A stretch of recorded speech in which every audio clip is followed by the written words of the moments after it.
The morning air in Seoul was cool yet heavy, as though the city itself knew that a bittersweet farewell was about to take place. Outside the military enlistment center, hundreds of fans gathered behind barricades holding banners and flowers, their eyes bright with both pride and sorrow. Reporters jostled for position, camera flashes already filling the gray sky with bursts of light.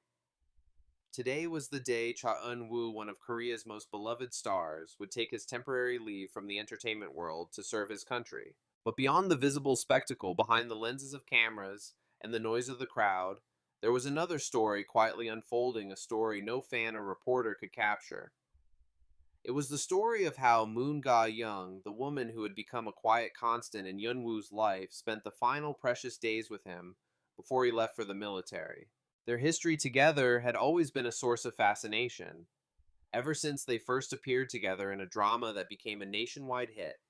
Their chemistry was undeniable. Fans shipped them relentlessly, creating fan edits and speculating about every little interaction. The way Yunwoo's eyes lingered on Ga Young during interviews, the subtle smiles they exchanged when they thought no one was watching, it all fueled endless rumors. Neither of them ever confirmed or denied anything. They didn't need to. Those who paid attention could see it. There was something real, something unspoken between them. When news of Yunwoo's enlistment broke, it sent a wave of emotion through the industry and his fan base. Messages of encouragement and heartbreak flooded social media. Hashtags like "Come back safe Yunwoo" and "We will wait" trended worldwide. Brands scrambled to finalize last shoot's productions, hurried to wrap filming. The man at the center of it all moved through the chaos with his usual grace, yet those closest to him could see that his thoughts often wandered to one person. Moon Ga-young had always been his anchor, a calming presence in the whirlwind of fame. As his enlistment date loomed closer, she quietly adjusted her life to make room for him. She turned down talk show invitations, postponed several brand shoots, and limited her public appearances. Friends who saw her during this period said there was a noticeable shift in her. She laughed a little softer, smiled a little longer, as though she was memorizing every detail of these fleeting days. The moments they shared weren't extravagant.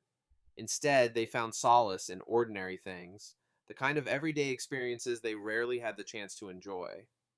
Unwoo would drive to Ga Young's apartment late at night wearing a cap pulled low so they could cook together in her small kitchen. The dishes were simple kimchi stew, stir-fried pork grilled mackerel.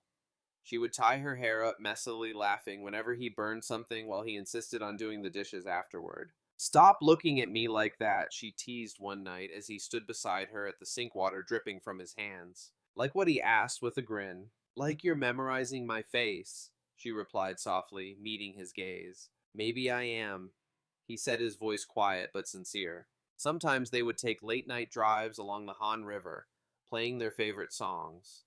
Ga Young would rest her head lightly on his shoulder as he drove the city lights reflecting off the water outside. They didn't need to talk much, silence felt just as comforting as conversation. It was in these moments away from cameras and fans that they felt most like themselves. One particular night stood out. They visited a quiet cafe they both loved, tucked away in a secluded alley in the outskirts of Seoul. The cafe owner, an older woman who knew them well, smiled knowingly but said nothing as they took their usual spot by the window. The dimly lit room, filled with the scent of freshly brewed coffee and soft indie music, felt like their private world. Unwoo was uncharacteristically quiet that evening. Ga Young, sensing his unease, reached across the table and took his hand. "You'll be fine," she told him gently. "I know," he said, his thumb brushing over her fingers. "I'm just gonna miss this, miss you." Her lips curved into a bittersweet smile. "I'll be right here when you come back, I promise." That promise lingered in the air like a fragile thread connecting them.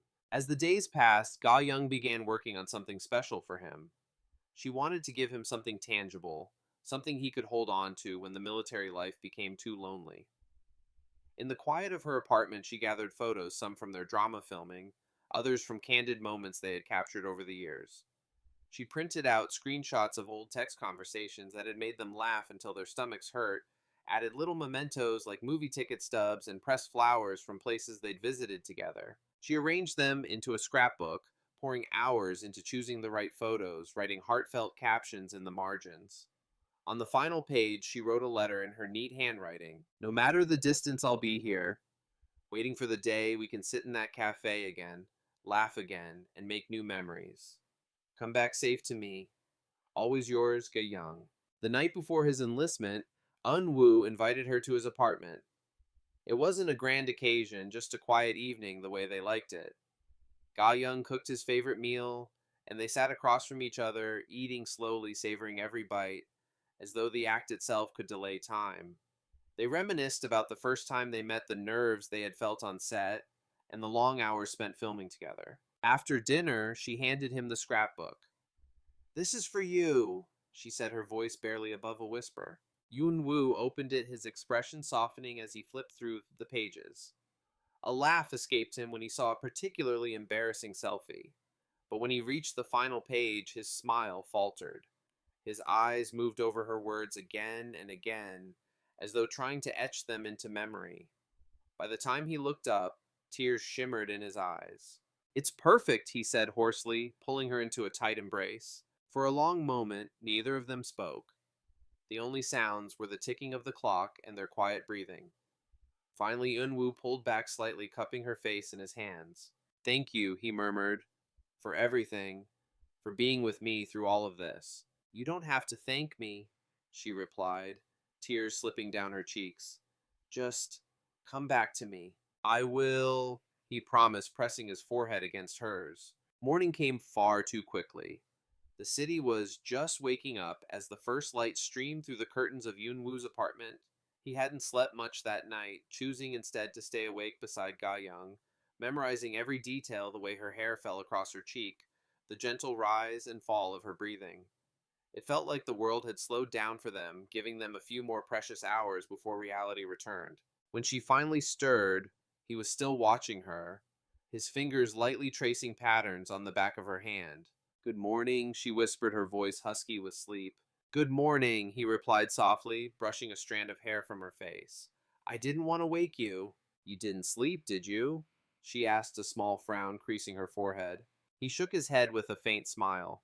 Didn't want to waste any time. There was no grand goodbye, no dramatic declarations. Instead, they moved through the morning with quiet efficiency. She made him breakfast while he packed the last of his belongings. It was ordinary, almost painfully so, and that ordinariness made it all the more heartbreaking. When it was finally time to leave, Ga Young accompanied him part of the way, careful to avoid the crowds and cameras. They walked together in silence, their fingers intertwined. Every step felt heavier than the last. At a secluded street corner, they stopped.